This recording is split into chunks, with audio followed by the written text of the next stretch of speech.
यीशु का अर्थ उद्धारकर्ता होता है, क्योंकि उसने हमें पाप और मृत्यु की गुलामी से छुड़ाने के लिए पूरी कीमत क्रूस पर अपने पवित्र बलिदान के द्वारा चुकाई। इसलिए उसे ही हमें उद्धार देने का अधिकार है। इतना ही नहीं, वह जो अमर ईश्वर था, उसने हमारे लिए क्रूस की मृत्यु स्वीकार की और फिर तीसरे दिन मृत्यु पर जयवंत होकर उसका पुनरुत्थान हुआ। इस प्रकार उसने प्रमाणित किया कि वह हमारा जीवित, अद्वितीय, बेमिसाल उद्धारकर्ता ईश्वर है। सबसे पहले ईस्टर के दिन स्वर्गदूतों ने लोगों से प्रश्न किया, तुम उस जीवित प्रभु यीशु मसीह को मरे हुओं के बीच, कब्रों में, सांसारिक लोगों में और नश्वर वस्तुओं में क्यों ढूंढते हो? वह मृतक नहीं परंतु जीवित है। ऐसा पुनरुत्थित ईश्वर, जिसने मृत्यु के अंधकार को अनंत जीवन के उजियालों में बदल दिया है, जिसने हमें मौत की निराशा, पराजय और अनिश्चितता के खौफ से छुड़ाकर वास्तव में जीवन, आशा, विजय और निश्चितता की दुनिया में प्रवेश कराया है। ऐसे पुनरुत्थित प्रभु यीशु मसीह के नाम में मैं ईस्टर के इस विशेष कार्यक्रम में आप सबका हृदय से स्वागत और अभिनंदन करती हूँ। आइए हम अपने जीवित पुनरुत्थित प्रभु यीशु मसीह के आदर और महिमा में कुछ गीत और कोरस सुन लेंगे।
Yीशु मसीह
जब तक सांस रहे रुके नहीं कदम, जब तक सांस रहे रुके नहीं कदम। राजाओं का राजा है वो, प्रभुओं का प्रभु है। राजाओं का राजा है वो, प्रभुओं का प्रभु है। प्रभु यीशु मसीह, प्रभु यीशु मसीह, प्रभु यीशु मसीह, प्रभु यीशु मसीह। राजाओं का राजा है वो, प्रभुओं का प्रभु है। राजाओं का राजा है वो, प्रभुओं का प्रभु है। वो प्रभुओं का प्रभु है, वो प्रभुओं का प्रभु है। प्रभु यीशु मसीह का पुनरुत्थान एक विशेष महत्व का विषय है। बाइबल हमें बताती है कि मसीह विश्वास और चर्च की आधारशिला प्रभु यीशु मसीह का पुनरुत्थान है। कलीसिया के इतिहास में प्रचार का यह प्रमुख विषय था। चेलों की गवाही का यह प्रमुख केंद्र बिंदु था। पौलुस अथेने में यीशु मसीह और पुनरुत्थान के विषय में प्रचार करता है, परंतु पिन्तेकुस्त के दिन पुनरुत्थान की गवाही देता है। यूहन्ना अपनी गवाही में पुनरुत्थान के विषय को प्रमुखता देता है। पौलुस कहता है कि यदि मसीह का पुनरुत्थान नहीं हुआ तो तुम्हारा विश्वास करना व्यर्थ है। यूहन्ना रचित सुसमाचार के 20वें अध्याय की 24वीं से 29वीं आयतों में लिखा है, परंतु 12 में से एक व्यक्ति अर्थात थोमा, जो दिदुमुस कहलाता है, जब यीशु आया तो उसके साथ ना था। और जब चेले उससे कहने लगे कि हमने प्रभु को देखा है, तब उसने कहा, जब तक मैं उसके हाथों में कीलों के छेद ना देख लूं तब तक मुझे विश्वास ना होगा। और तब उसको आवाज आती है कि थोमा, तू अविश्वासी नहीं परंतु विश्वासी हो। यह सुन थोमा उत्तर देता है, हे प्रभु, हे मेरे परमेश्वर। यीशु ने उससे कहा, तूने तो मुझे देखकर विश्वास किया, पर धन्य है वे जिन्होंने बिना देखे विश्वास किया। परंतु प्रमुख प्रश्न उठता है कि आज प्रभु यीशु मसीह के जी उठने की इस घटना का क्या महत्व है। बाइबल में पुनरुत्थान की बात को 2025 वर्ष पूर्व की घटी हुई इस घटना को इतना अधिक महत्व क्यों दिया जाता है? आज इसका अर्थ, इसकी प्रासंगिकता और प्रमुखता क्या है, हम देखेंगे। पुनरुत्थान की प्रासंगिकता आज भी है क्योंकि यह हमारा विश्वास है, यह हमारे विश्वास का आधार है। और इसी आधार पर, सत्यता के आधार पर, इतिहास के आधार पर मसीह विश्वास है। आज हमारे जीवन से प्रभु यीशु मसीह का पुनरुत्थान कैसे जुड़ा हुआ है? आज के संदेश में हम इस संबंध में 3 प्रमुख बातों पर चर्चा करेंगे। पहली बात, पुनरुत्थान हमें परमेश्वर की क्षमा की निश्चितता दिलाता है। क्षमा आज हमें परमेश्वर के द्वारा दी गई अमूल्य भेंट के रूप में उपलब्ध है। एक प्रमुख मनोचिकित्सक अपनी पुस्तक में लिखते हैं कि जो मनोरोगी मेरे पास अपनी बीमारी के इलाज के लिए आते हैं, उनमें से आधे से ज्यादा मनोरोगी जल्दी ठीक हो सकते हैं अगर वे इस बात को समझ लें कि परमेश्वर क्षमा करने वाला है और उसने हमको क्षमा किया है। हम में से हर एक के जीवन में कुछ ना कुछ ऐसी बातें हैं जो हमने सबसे छुपा करके रखी हुई हैं। एक अंधकार का काल है हमारे अतीत में। हम में से बहुतों के जीवन का गुजरा हुआ अतीत है जो धब्बों से, अंधेरों से खोया हुआ है। बहुत सी ऐसी बातें हैं जिन्हें याद करके हमें ग्लानि होती है, पीड़ा होती है, पछताप होता है, हमारा दिल टूटता है। बहुत से गुप्त के पाप हैं जिनके बारे में सोचकर हम शर्मिंदा होते हैं। बहुत सी बुराइयां हैं जो किसी फांस की तरह कहीं ना कहीं हमारे अंतर्मन में चुभती हैं। परंतु प्रभु यीशु मसीह का शुभ संदेश यही है कि सुसमाचार का आधार जो है वो ये कि परमेश्वर हमको क्षमा करता है। प्रभु यीशु मसीह ने अपनी सेवकाई के दौरान अनेक बार कहा, तेरे पाप क्षमा हुए, हे पुत्र तेरे पाप क्षमा हुए। अपने पकड़वाए जाने के पूर्व अपने चेलों के साथ अंतिम ब्यारी के समय प्रभु यीशु मसीह ने लूका रचित सुसमाचार के 22वें अध्याय की 20वीं आयत में अपने शिष्यों से कहा, यह कटोरा मेरे उस लहू में जो तुम्हारे लिए बहाया जाता है नई वाचा है। प्रभु यीशु मसीह के कहने का अर्थ यह था कि वह हमारे पापों के लिए बलिदान होने जाता है, रक्त बहाने जाता है, ताकि हमारे पापों से हमको क्षमा प्राप्त हो सके। आज प्रश्न यह है कि हम कैसे जानें कि प्रभु यीशु मसीह का बलिदान परमेश्वर की योजना के अनुसार था।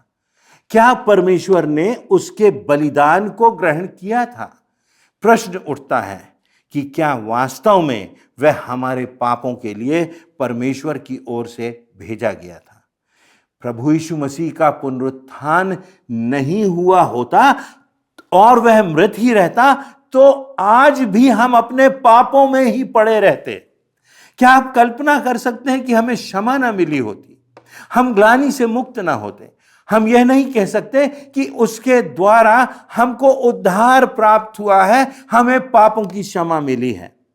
पहला कुरिन्थियों उसके 15वें अध्याय की 14वीं से 15वीं आयतों में पौलुस लिखता है, यदि मसीह नहीं जी उठा तो हमारा प्रचार करना भी व्यर्थ है और तुम्हारा विश्वास भी व्यर्थ है, वरन हम परमेश्वर के झूठे गवाह ठहरे। लेकिन उसके आगे इसी अध्याय की 20वीं आयत में वह लिखता है कि सचमुच वास्तव में मसीह मृतकों में से जी उठा है। प्रभु यीशु मसीह ने वास्तव में हमारे पापों की कीमत चुकाई है। यह ऐतिहासिक तथ्य है, यह ऐतिहासिक सत्य है। परमेश्वर ने उस निष्पाप प्रभु यीशु मसीह को बलिदान होने दिया और उसके बलिदान को स्वीकार किया कि हमारे पापों से हमको क्षमा मिल सके। अब उसके बलिदान के आधार पर ही परमेश्वर हमें नया जीवन देता है। पुनरुत्थान प्रभु यीशु मसीह के बलिदान पर मुहर लगाता है। आज प्रभु यीशु मसीह का पुनरुत्थान हमें इस बात की निश्चितता दिलाता है कि परमेश्वर हमारे पापों को क्षमा करता है। हमारे जीवनों से पुनरुत्थान आज भी जुड़ा हुआ है। दूसरी बात यह कि पुनरुत्थान हमें परमेश्वर की सामर्थ्य की निश्चितता दिलाता है। हमें नए जीवन पाने के लिए क्षमा की आवश्यकता है, हमें परमेश्वर की सामर्थ्य की आवश्यकता है, हमें नए जीवन में आगे बढ़ने की आवश्यकता है। अब प्रश्न यह है कि क्या परमेश्वर व्यक्ति के स्वभाव को बदल सकता है? क्या इस संसार में संभव है कि स्वार्थी लोग निस्वार्थ हो जाएं? क्या संभव है कि अनैतिकता में लिप्त लोग नैतिकता को स्वीकार कर लें? परमेश्वर से भटके हुए लोग परमेश्वर के मार्ग पर आ जाएं? क्या संभव है कि पाप की गुलामी के बंधन में बंधे हुए लोग मुक्त होकर पवित्रता और धार्मिकता का जीवन जिएं? केवल परमेश्वर में सामर्थ्य है कि वह मनुष्य को भीतर से मनुष्य के स्वभाव को बदल सकता है। परमेश्वर मनुष्य के चरित्र को बदल सकता है। परमेश्वर मनुष्य के जीवन को नई दिशा दे सकता है। मनुष्य के प्रयास से तो यह संभव नहीं है कि मनुष्य बदल जाए, परंतु परमेश्वर की सामर्थ्य से यह संभव है।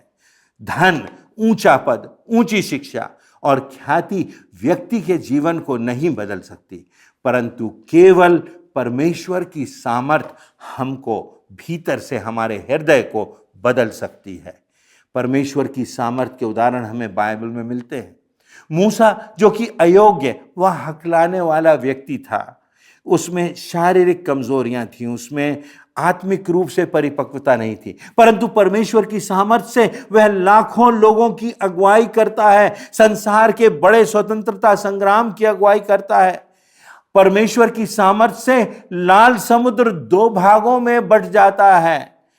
परमेश्वर की सामर्थ्य से जो हमें प्रभु यीशु मसीह में दिखाई देती है, महान आश्चर्य कर्म होते हैं। वह पानी पर चलता है, प्रभु आंधी को डांटता है, सृष्टि उसका शब्द सुनती है, वह मृतकों को जिलाता है और अशुद्ध आत्माओं को निकालता है। वह परमेश्वर की सामर्थ्य है जिसने प्रभु यीशु मसीह को मृतकों में से जिलाया और वो सामर्थ्य आज भी हमारे लिए उपलब्ध है। परंतु मानव इतिहास में परमेश्वर की सामर्थ्य का सबसे बड़ा प्रमुखतम उदाहरण प्रभु यीशु मसीह का पुनरुत्थान है। परमेश्वर की जिस सामर्थ्य ने प्रभु यीशु मसीह को मृतकों में से जिलाया, वह सामर्थ्य आज हमारे लिए खुशी का समाचार है कि वह सामर्थ्य आज भी मौजूद है। मेरे लिए, आपके लिए वह पुनरुत्थान की सामर्थ्य हमारे जीवनों में भी काम करती है। वह हमें पापों की मृत्यु से निकालकर धार्मिकता में जिंदगी देती है, हमें निर्बलता और अनैतिकता की मृत्यु से निकालकर सामर्थ्य से हमारी जिंदगी को एक जिंदा गवाही बना देती है। कभी कभी हम परमेश्वर के लोग होने की बात को बहुत हल्के रूप में लेते हैं।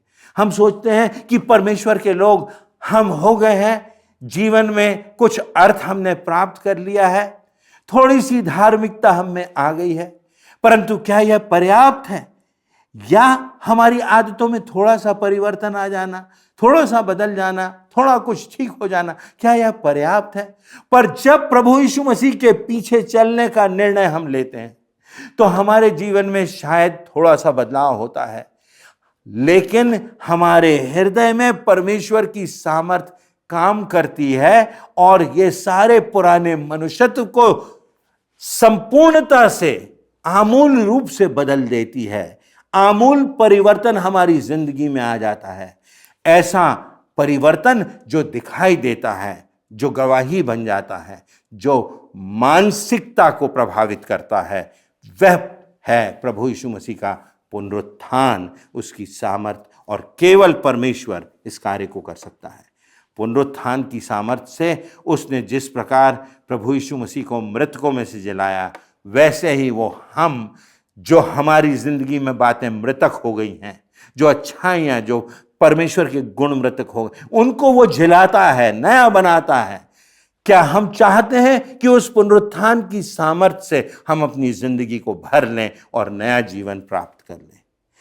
तीसरी बात, प्रभु यीशु मसीह का पुनरुत्थान हमें परमेश्वर की विजय की निश्चितता प्रदान करता है। संसार की विभिन्न विचारधाराओं में मनुष्य के भविष्य के विषय में अलग अलग सोच है। क्या भविष्य है, क्या आशा है, किस रूप में हम यहां से जाएंगे जब हमारी मृत्यु होगी, क्या अंत है, क्या अनंत है, क्या सब कुछ धुंधलका है, क्या सब बातों में प्रश्न चिन्ह लगा हुआ है। कुछ विचारधाराएं हैं जिनमें भविष्य के लिए कोई आशा की बात नहीं, मनुष्य मर गया, वहां समाप्त हो गया। प्रमुख लेखक चिंतक बर्ट्रैंड रसल, जो कि अनीश्वरवादी विचारधारा के थे, वे लिखते हैं कि जब मैं मृत्यु को प्राप्त होऊंगा तो वहीं मेरा सब कुछ समाप्त हो जाएगा। मनुष्य के परिश्रम, उसके जीवन की प्रेरणा, उसकी योग्यताएं, समझदारी, इन सब की मंजिल मृत्यु नहीं है। मनुष्य की मृत्यु के साथ इन बातों का समापन नहीं हो जाता, परंतु हम जानते हैं कि हम एक नई सुबह में प्रवेश करते हैं। जो परमेश्वर पर विश्वास करते हैं, जिन्होंने परमेश्वर की सामर्थ्य को स्वीकार किया है, अब हमें मृत्यु का भय नहीं है, क्योंकि हम नए जीवन में प्रवेश कर चुके हैं। मृत्यु जहां लोग सोचते हैं कि सब बातें समाप्त हो जाती हैं, सिर्फ राख, धूल और मिट्टी बच रहती है। यह राख, धूल और मिट्टी मनुष्य की मंजिल नहीं है। परमेश्वर ने मात्र यहां तक हमें नहीं सिरजा, परंतु प्रभु यीशु मसीह कहते हैं कि जो कोई मुझ पर विश्वास करता है वह मर भी जाए तो भी जिएगा। प्रभु यीशु मसीह की विचारधारा के अनुसार, मसीह विश्वास के अनुसार, बहुत से प्रमाणों के अनुसार, मृत्यु के बाद हम अनंत जीवन में प्रवेश करते हैं। या तो हमारी मृत्यु होगी या प्रभु यीशु मसीह का दूसरा आगमन होगा। और अब जब प्रभु यीशु मसीह आएगा, इस बात की निश्चितता है, इस बात की भविष्यवाणी है, तो वो इस समय संसार में एक सामर्थी और तेजोमय रूप में आएगा। उसका आगमन महिमामय होगा जिसकी हम कल्पना भी नहीं कर सकते। उसके आगमन से मृतक जी उठेंगे और वह सब कुछ नया कर देगा। नया संसार, नया आकाश, नई देह, नई दुनिया। यही मसीही आशा है, यही मसीह विश्वास है, यही अनंत जीवन की आशा है।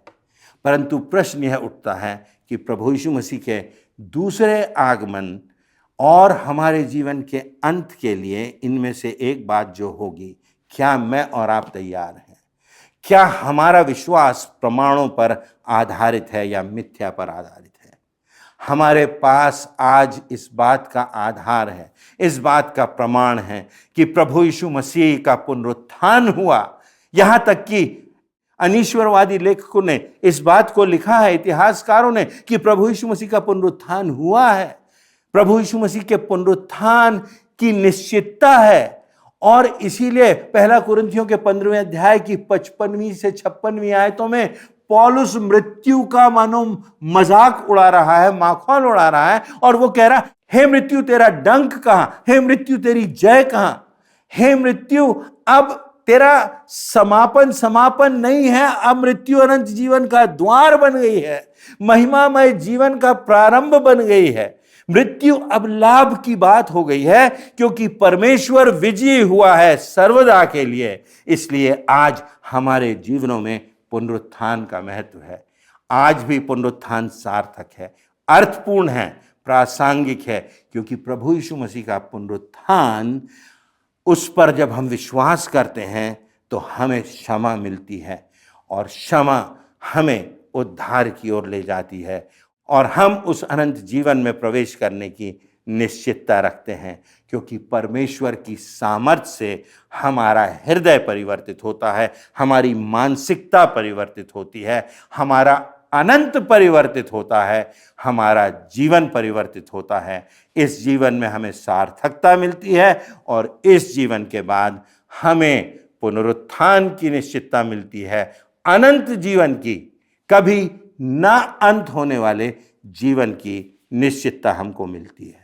हम अनंत जीवन के वारिस होंगे, सब कुछ नया हो जाएगा, कभी उस जीवन का अंत नहीं होगा, वहां परिपूर्णता होगी, वहां आनंद होगा, वहां परमेश्वर के लोग होंगे, वहां हमसे बिछड़े हुए प्रिय होंगे जो परमेश्वर पर विश्वास करते हैं, जिन्होंने प्रभु यीशु मसीह को अपना जीवन दिया है। और इसीलिए पतरस पहले अध्याय की 3री आयत में लिखता है, हमारे प्रभु यीशु मसीह के परमेश्वर पिता का धन्यवाद, जिसने प्रभु यीशु मसीह के मृतकों में से जी उठने के द्वारा अपनी बड़ी दया से हमें जीवित आशा के लिए नया जन्म दिया है। मेरी प्रार्थना है कि हम में से हर एक परमेश्वर की क्षमा, उसके सामर्थ और एक विजयी जीवन में प्रवेश करने की निश्चितता अपने हृदय में रखें। और ये तब संभव है जब हम उस प्रभु यीशु मसीह के पुनरुत्थान पर विश्वास करेंगे और ये जानेंगे कि उसने हमारे पापों की कीमत चुका दी है और उसका पुनरुत्थान हुआ है, और उसने कहा है कि जो कोई मुझ पर विश्वास करता है वह मर भी जाए तो भी जीवित रहेगा, क्योंकि अनंत जीवन में वो प्रवेश करेगा। तो हमें क्षमा की निश्चितता हो, हमें परमेश्वर की सामर्थ की निश्चितता हो, और हमें इस संसार के बाद अनंत जीवन की निश्चितता हो। ऐसी मेरी प्रार्थना है।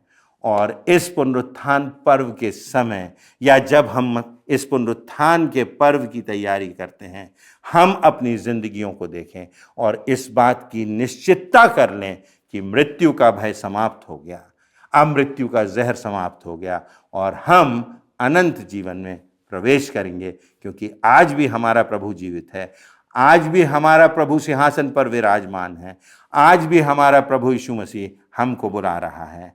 क्या मैं और आप इस पुनरुत्थान के उपहार को स्वीकार करेंगे? ये मेरा और आपका निर्णय है। इस बात से परमेश्वर आपको प्रेरणा दे और इस बात से परमेश्वर हमारी जिंदगियों को विनाश की नहीं परंतु अनंत जीवन की दिशा दे, ऐसी मेरी प्रार्थना है।